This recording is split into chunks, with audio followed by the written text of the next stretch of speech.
Hello दोस्तों, स्वागत है आपके अपने यूट्यूब चैनल एसएस ट्यूशन में। आज के हम लोग इस वीडियो में बात करेंगे भारत के महत्वपूर्ण अनुच्छेद के बारे में।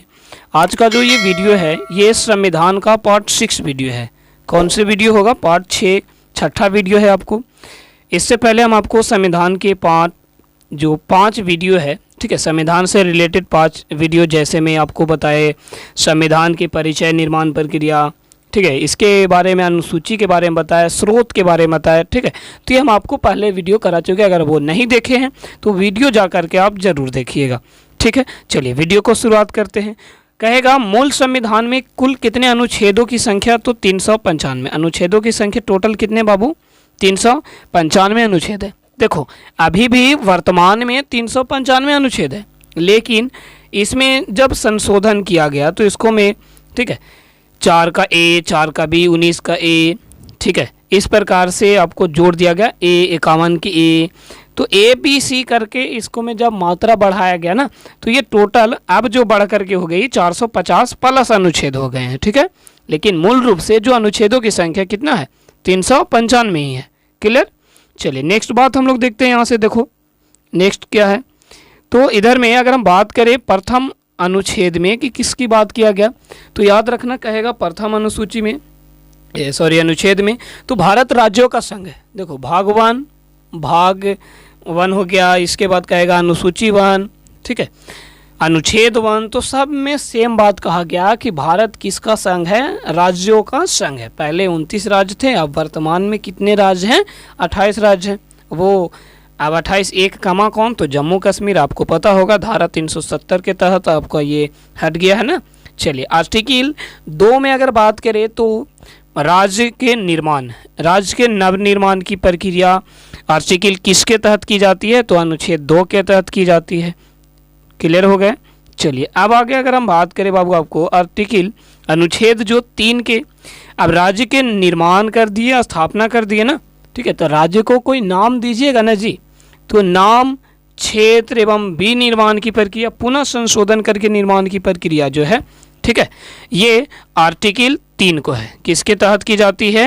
आर्टिकल 3 अनुच्छेद 3 के तहत की जाती है, ठीक है। अब समझना जरा सा, यहाँ से आपको बात क्या याद रखनी है बाबू, ये जो आर्टिकल 2 और 3 ये किसको प्राप्त है? कौन राज्य को निर्माण करेगा, नया नाम देगा? तो ये याद रखिएगा, संसद को प्राप्त है। किसको प्राप्त है? संसद को प्राप्त है। आर्टिकल नंबर 4, अब देखो अनुच्छेद 2 और अनुच्छेद का उपयोग विधि, मतलब कि आर्टिकल नंबर 2 का उपयोग हम किस में करेंगे? राज्यों के निर्माण में, स्थापना में करेंगे। नाम किस प्रकार देंगे? तो ये उपयोग विधि हम किसको में देंगे? ठीक है, तो आर्टिकल नंबर 4 के तहत में 4 में बताया गया है कि इसका उपयोग कैसे करना है, ठीक है। एक बात और आपको याद रखनी है कि कहेगा, यहाँ से क्वेश्चन बनेगा आपको कि आर्टिकल 1 से जो 4 तक है, 1 से कितने तक? 4 तक, तो आर्टिकल 1 से 4 तक, ठीक है, भाग कितने में रखा गया है? इसको भाग 1 में रखा गया है, ठीक है। चलिए नेक्स्ट क्वेश्चन देखते हैं, यहाँ पर आ जाइए। नेक्स्ट है आपका भाग 2 में, तो याद रखिएगा आर्टिकल अनुच्छेद जो 5 से 11 तक है, ठीक है, वो किसका वर्णन है? नागरिकता का वर्णन है। मौलिक अधिकार का वर्णन है 12 से 35 तक। राज्य के नीति निर्देशक तत्व का वर्णन है 36 से 51 तक। मौलिक कर्तव्य का वर्णन है 51 के ए में। क्लियर हो गए? अब यहाँ से हम आपको ये जो भाग 2, भाग 3, भाग 4 और भाग 4 का ए, तो ये हम आपको सब के सब चैप्टर वाइज करवा देंगे, ठीक है। तो राज्य के नीति निर्देशक तत्व हो गया, मौलिक अधिकार हो गए, राज्य के नागरिकता का वर्णन हो गया, तो ये हम आपको चैप्टर वाइज करवा देंगे। अगर आपको से पूछा कि भाग 2, ठीक है, भाग 2 में कितने अनुच्छेद हैं? तो 5 से 11 अनुच्छेद है, जिसका वर्णन किस में है बाबू? नागरिकता का वर्णन है। भाग 3 में 12 से 35 है, किसका वर्णन किया गया? 12 से 35 में मौलिक अधिकार का वर्णन किया गया है। भाग 4 में अगर बात करें तो 36 से 51 है, राज्य के नीति निर्देशक तत्व है। भाग 4 का ए अगर बात करें, जो अनुच्छेद कितना है? 51 का ए, ये याद रखना आपको, 51 का ए, जो मौलिक कर्तव्य का वर्णन है। चलिए अगर हम बात करें मौलिक कर्तव्य को, ये पहले नहीं था, तो 42वें संविधान संशोधन के तहत इसको जोड़ा गया। किसको? मौलिक कर्तव्य को 51 के ए में जोड़ा गया। कहेगा किस अनुच्छेद ए, किस संविधान संशोधन के तहत? तो 42वें संविधान संशोधन के तहत। क्लियर हो गए। चलिए नेक्स्ट देखते हैं। नेक्स्ट देखिएगा राष्ट्रपति। ठीक है, ये हम आपको पद बाई पद, ठीक है, ये हम आपको पद बाई पद बांट करके बताए हैं। ऐसे आर्टिकल तो हम आपको बता रहे लगातार, ठीक है, 1 से आपको 368 तक 69 तक ले जाएंगे जो महत्वपूर्ण है। ये आपको देख करके पता चल रहा होगा जितने भी हम आपको आर्टिकल लिए हैं सब एग्जाम के लिए महत्वपूर्ण है। ठीक है, तो छिटपुट जो है आपको छूटा हुआ उसको हम छोड़ दिए हैं, जो महत्वपूर्ण है एग्जाम के लिए जो ज़्यादा महत्वपूर्ण है हम उसी को लिए हैं। ठीक है बाबू, तो राष्ट्रपति के बारे में पद आर्टिकल नंबर 52 किसके तहत राष्ट्रपति को नियुक्ति किया जाता है बाबू? तो आर्टिकल नंबर 52 के तहत इसको क्या किया जाता है? राष्ट्रपति जी को नियुक्ति की जाती है। जो वर्तमान में राष्ट्रपति कौन है? रामनाथ कोविंद जी।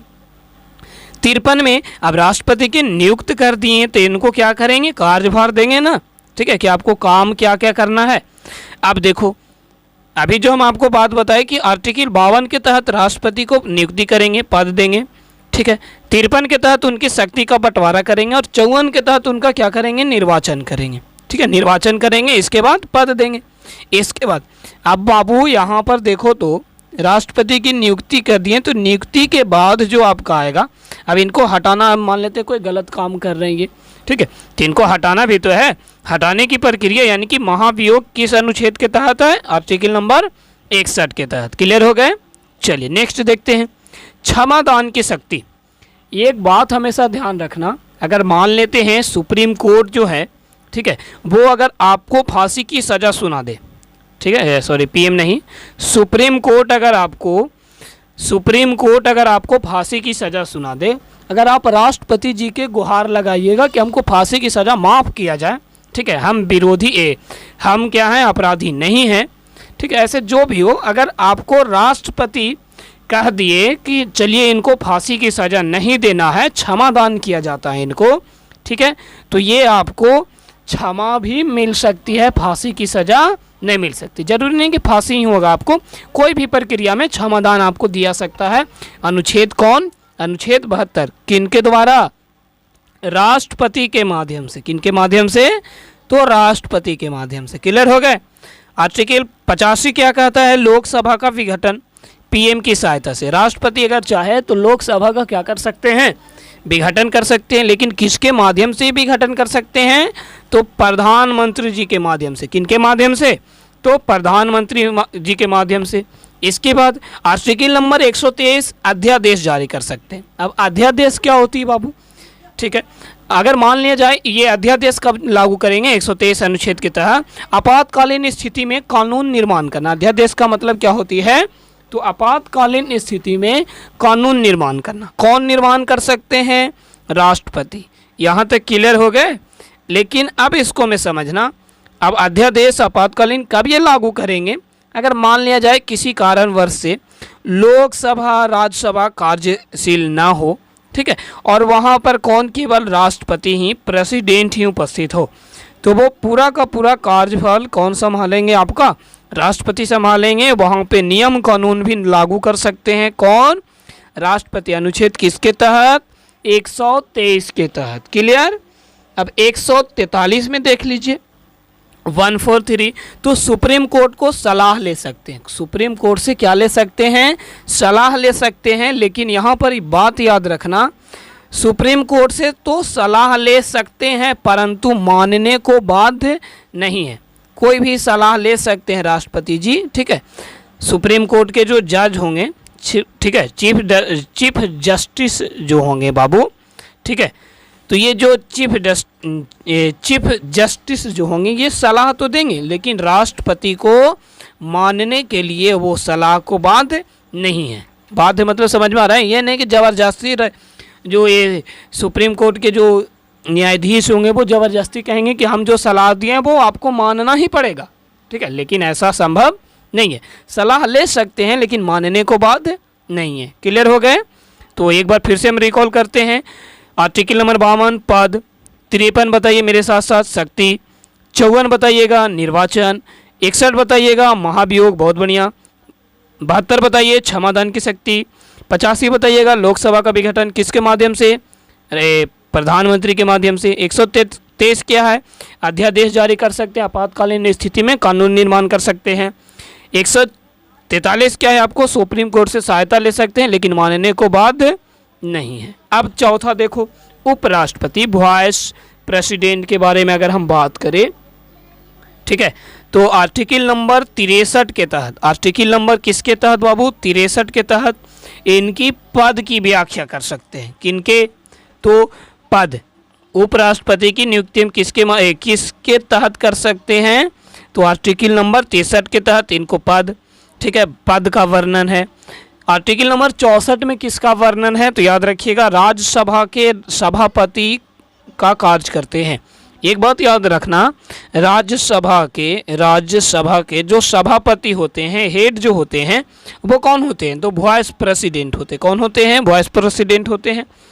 एक बात याद रखना, इनको उपराष्ट्रपति के लिए वेतन नहीं दिया जाता, उपराष्ट्रपति के लिए इनको वेतन नहीं दिया जाता। अब दिया किसके लिए जाता है, तो वो याद रखना, इन्हें आर्टिकल 64 के लिए वेतन दिया जाता है। अब आर्टिकल 64 क्या है, तो राज्यसभा का कौन होते हैं, सभापति कौन होते हैं बाबू, तो उपराष्ट्रपति, जिनके लिए इनको क्या किया जाता है, तो वेतन दिया जाता है। क्या दिया जाता है, वेतन दिया जाता है। नेक्स्ट क्वेश्चन, प्रधानमंत्री, यहाँ से याद रखना, प्रधानमंत्री से आपको 2 आर्टिकल और याद रखना है। मंत्री पद का गठन राष्ट्रपति की सहायता से, अगर कहेगा प्रधानमंत्री जब मंत्री परिषद का जो गठन करते हैं वो अनुच्छेद कौन से, किस अनुच्छेद में वर्णन किया गया है, तो वो याद रखिएगा अनुच्छेद जो वर्णन किया गया है 74 में। किसमें, 74 में। इसके बाद मंत्री परिषद का प्रधान कौन होंगे, गठन तो कर देंगे राष्ट्रपति की सहायता से। किसके सहायता से, प्रेसिडेंट की सहायता से, लेकिन इनका हेड कौन होगा बाबू, तो प्रधानमंत्री होगा। और यह वर्णन किसको में किया गया है, आर्टिकल नंबर 75 में। नोट, यहाँ पे आपको याद रखना, कार्यपालिका का वास्तविक प्रधान कौन होता है, प्रधानमंत्री। कार्यपालिका का वास्तविक प्रधान कौन होता है, मंत्री परिषद का गठन कर दिए तो कुछ काम होगा ना, ठीक है। मंत्री परिषद का काम का बंटवारा भी कौन करते हैं, तो ये पीएम ही करते हैं, प्रधानमंत्री ही करते हैं। किनका बंटवारा, मंत्री परिषद के काम का बंटवारा। इसीलिए इनको कार्यपालिका का प्रधान कहा जाता है, वास्तविक प्रधान, ठीक है। नाम मात्र में प्रधान किनको बोला जाएगा, राष्ट्रपति को। वास्तविक प्रधान किनको बोला जाएगा, उपराष्ट्रपति, प्रधानमंत्री को। क्लियर। नेक्स्ट पॉइंट, 5वां में आपका है, ठीक है, पेज नंबर 5 हम ले लिए हैं आपको। संसद किसके बारे में वर्णन किया गया है, संसद के बारे में। तो आर्टिकल नंबर 79, ये 79 आपका क्या है बाबू, तो भारत में संसद होंगे, ये संसद होंगे जिसका वर्णन आर्टिकल नंबर कौन से किया गया, तो आर्टिकल नंबर कौन से किया गया बाबू, 79 में किया गया। अब 80 देख लो, 80 में क्या है, राज्यसभा। 80 में किसका वर्णन है, जरा बताओ फिर से, बहुत बढ़िया, राज्यसभा का। 81 में किसका वर्णन है, लोकसभा का। किसका वर्णन है, लेकिन 100 में किसका वर्णन है, अध्यक्ष निर्णायक मत देंगे। अध्यक्ष क्या देंगे, निर्णायक मत देंगे। चलिए अब इसके बारे में समझते हैं। तो यहाँ पे लिख दिए हैं हम आपको, डैश आपको दिखाई दे रहा होगा।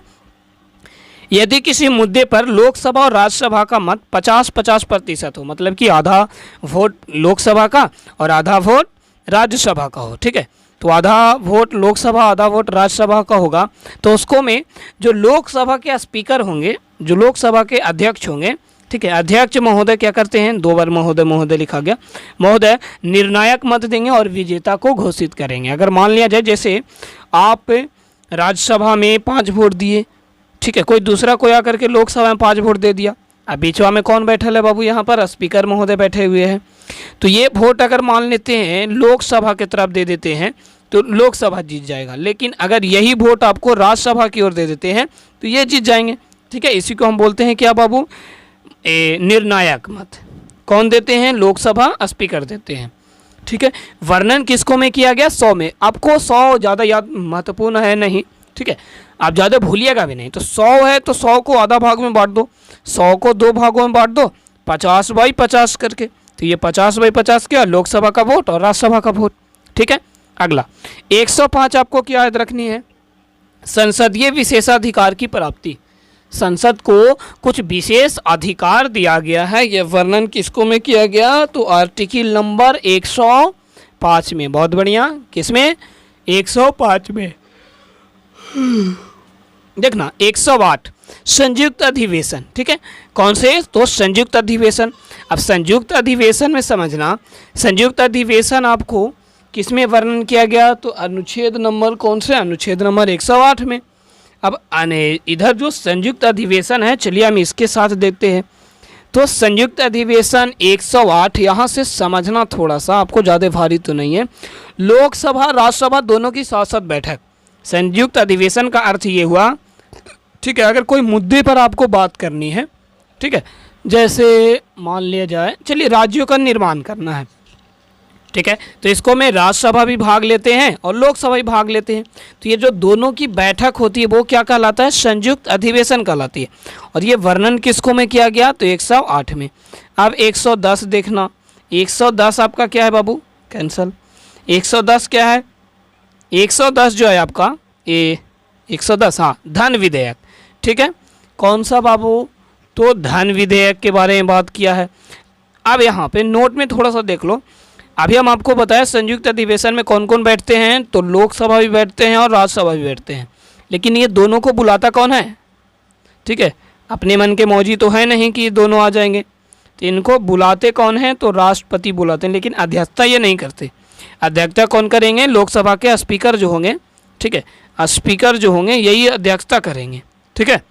अब देखो यहाँ से संयुक्त अधिवेशन राष्ट्रपति बुलाते हैं, परंतु अध्यक्षता कौन करते हैं, तो लोकसभा अध्यक्ष करेंगे। कोई विधेयक धन विधेयक है, विधि विधेयक है, इसका निर्णय लोकसभा अध्यक्ष लेते हैं।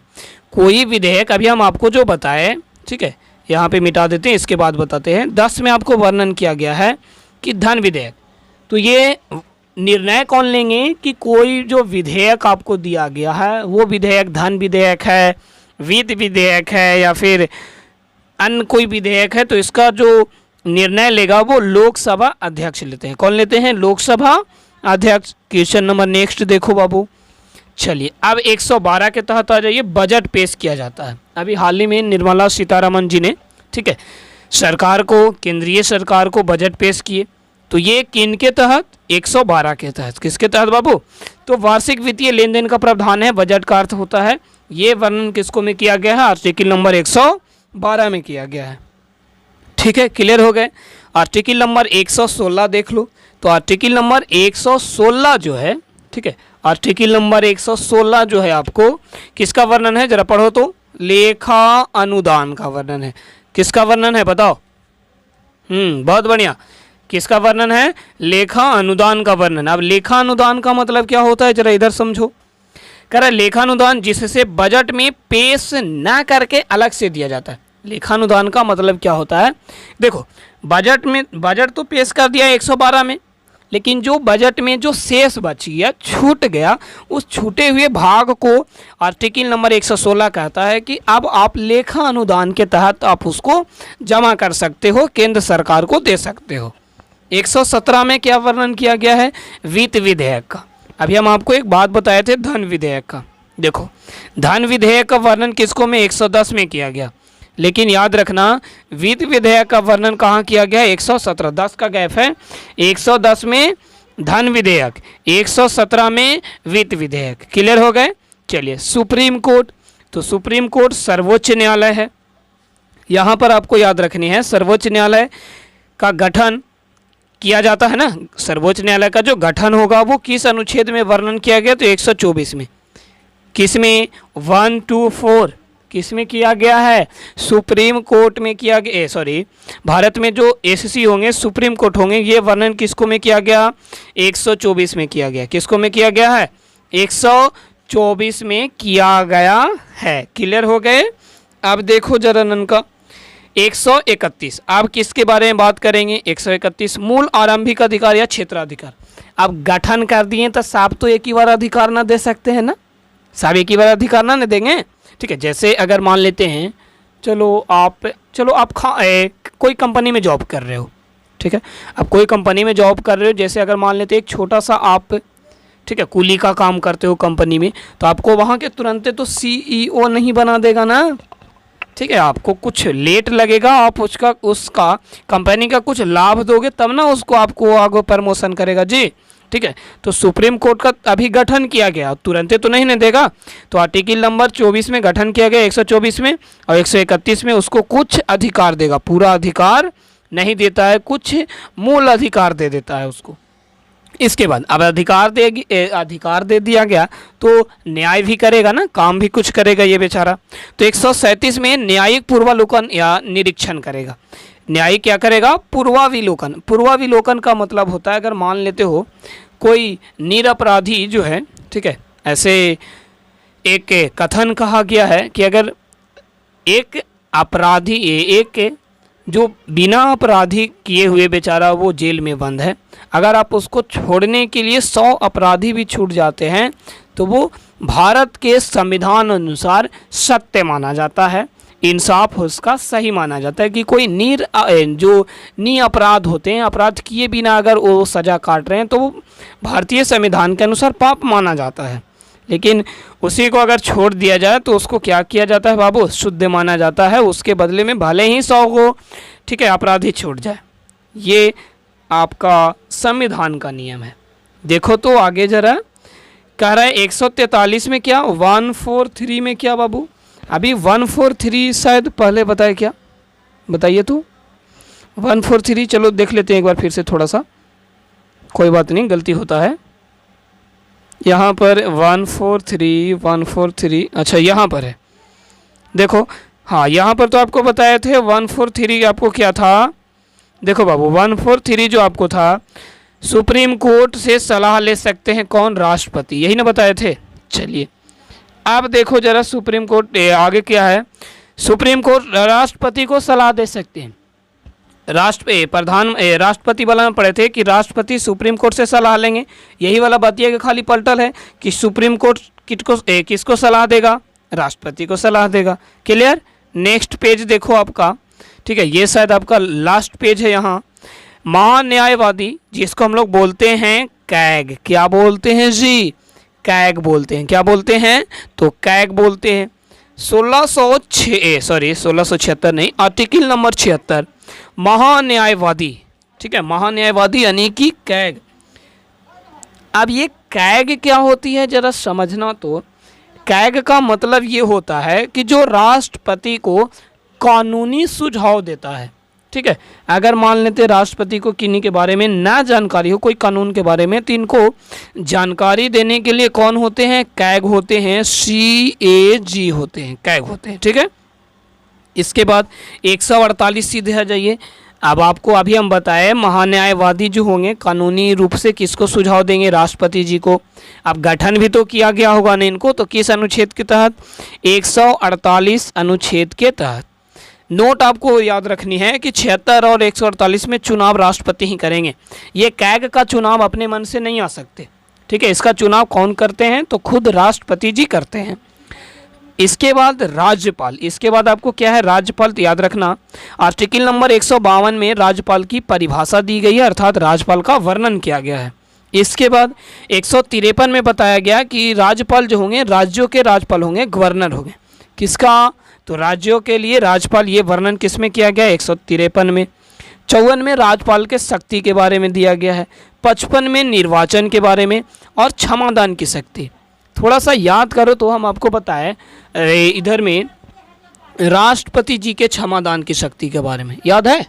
बताइए तो राष्ट्रपति क्षमादान किस अनुच्छेद के तहत कर सकते हैं? गुड, बहुत बढ़िया। आर्टिकल नंबर 72 के तहत क्या कर सकते हैं? क्षमा कर सकते हैं। ये आपको केंद्र में है। कहाँ है? केंद्र में। लेकिन याद रखना राज्यों में कहाँ बाबू? तो राज्यों में राज्यपाल। सेम परिभाषा आपको देना है। क्षमादान की शक्ति राज्यों में कौन करते हैं? राज्यपाल, ठीक है। क्लियर हो गया?